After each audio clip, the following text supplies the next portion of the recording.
जय सिया राम सुजनों। भारत पर्वों व त्योहारों का देश है। यहाँ कोई भी महीना ऐसा नहीं है जिसमें कोई न कोई त्योहार न पड़ता हो। इसीलिए अपने देश में यह उक्ति बहुत प्रसिद्ध है, सदा दिवाली साल भर सातों वार त्योहार। इन्हीं त्योहारों में मकर संक्रांति भी है, जिसकी अपनी एक अलग ही विशेषता है तथा वैज्ञानिक आधार है।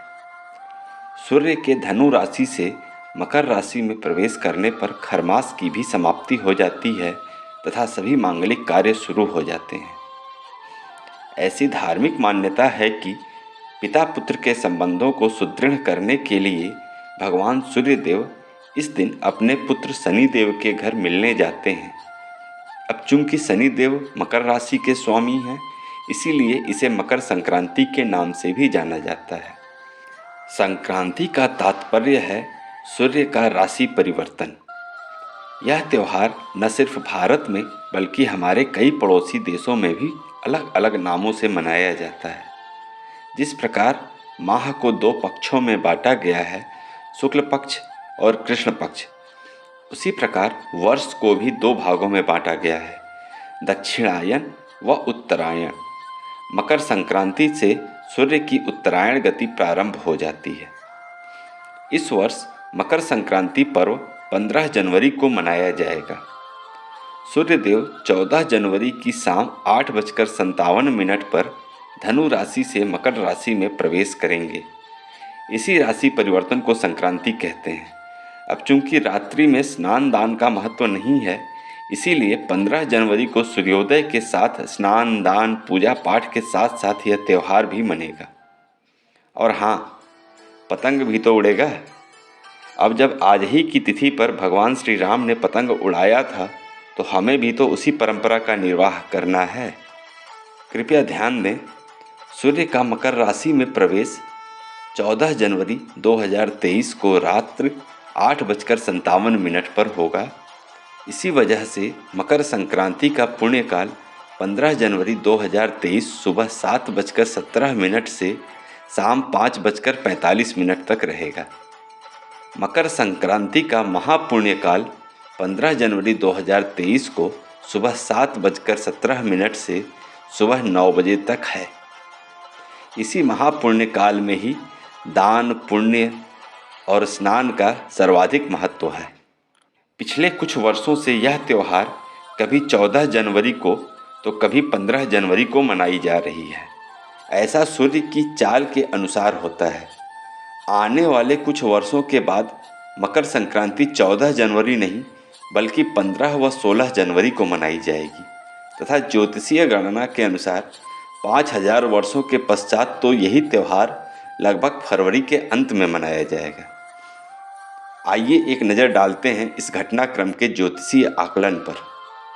काशी हिंदू विश्वविद्यालय के ज्योतिषाचार्य पंडित गणेश मिश्रा जी के अनुसार पहली बार 14 जनवरी को मकर संक्रांति सन 1902 में मनाई गई।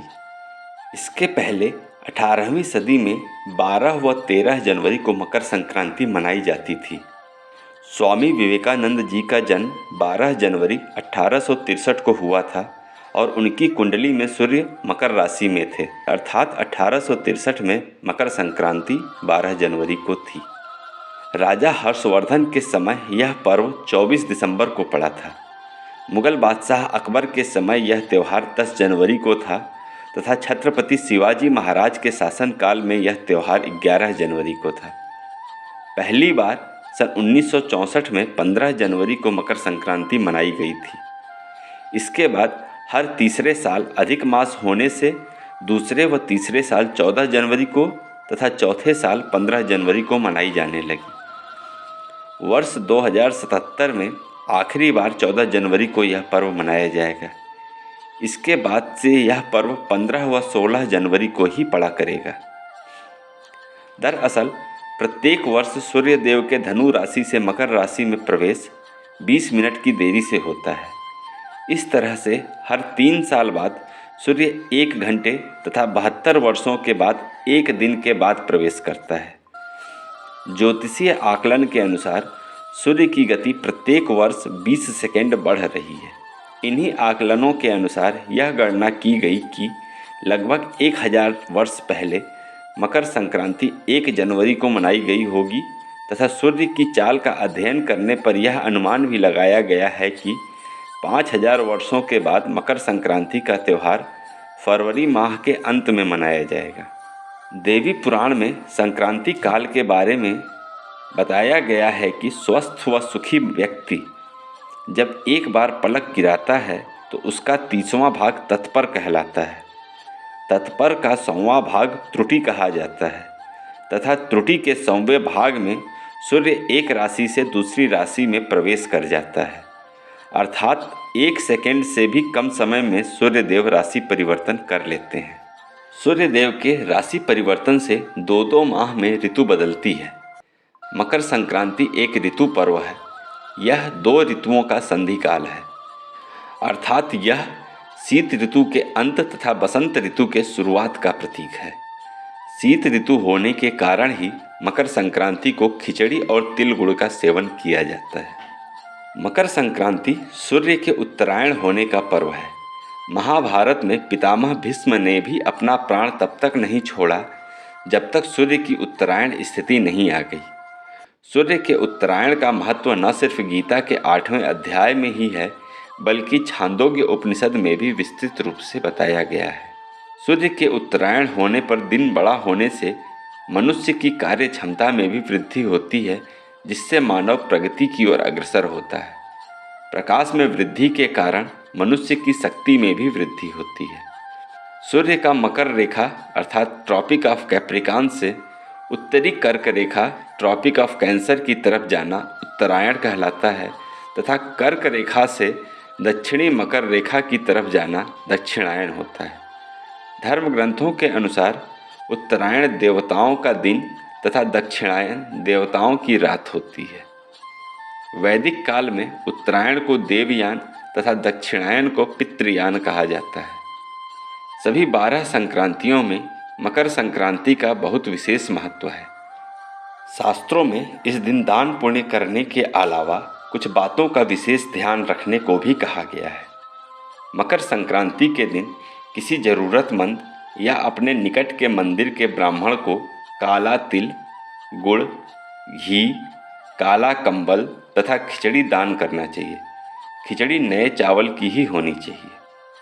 खिचड़ी न देने की स्थिति में खिचड़ी बनाने का सामान भी दान किया जा सकता है। इस दिन प्रातःकाल महापुण्य काल में सूर्य देव को अर्घ्य देना चाहिए। अर्घ्य के जल में कुमकुम व काला तिल अवश्य डालें। मकर संक्रांति के दिन पवित्र नदियों जैसे गंगा, यमुना, कावेरी इत्यादि में स्नान करना चाहिए। यदि संभव न हो पाए तो नहाने के पानी में नदी का जल अर्थात गंगा जल मिलाकर नहाना चाहिए।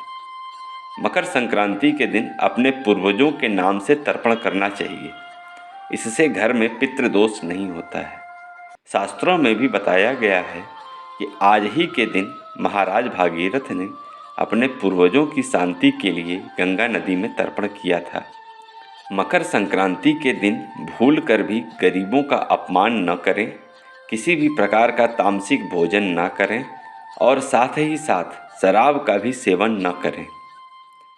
स्वजनों, आज की इस वीडियो में हमने सौर अयन अर्थात उत्तरायण व दक्षिणायन के बारे में जाना तथा साथ ही साथ इस दुविधा से भी पर्दा उठाने की कोशिश की कि कभी 14 तो कभी 15 जनवरी को मकर संक्रांति क्यों मनाई जाती है।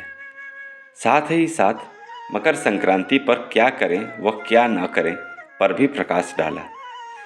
कृपया यह वीडियो अधिक से अधिक व्यक्तियों को शेयर कीजिए तथा ऐसे ही वीडियोज़ को देखने के लिए इस चैनल को सब्सक्राइब कीजिए। भगवान सूर्य की कृपा से आपके व आपके स्नेहीजनों के वैभव, यश व बल में वृद्धि हो। ओम सूर्याय नमः।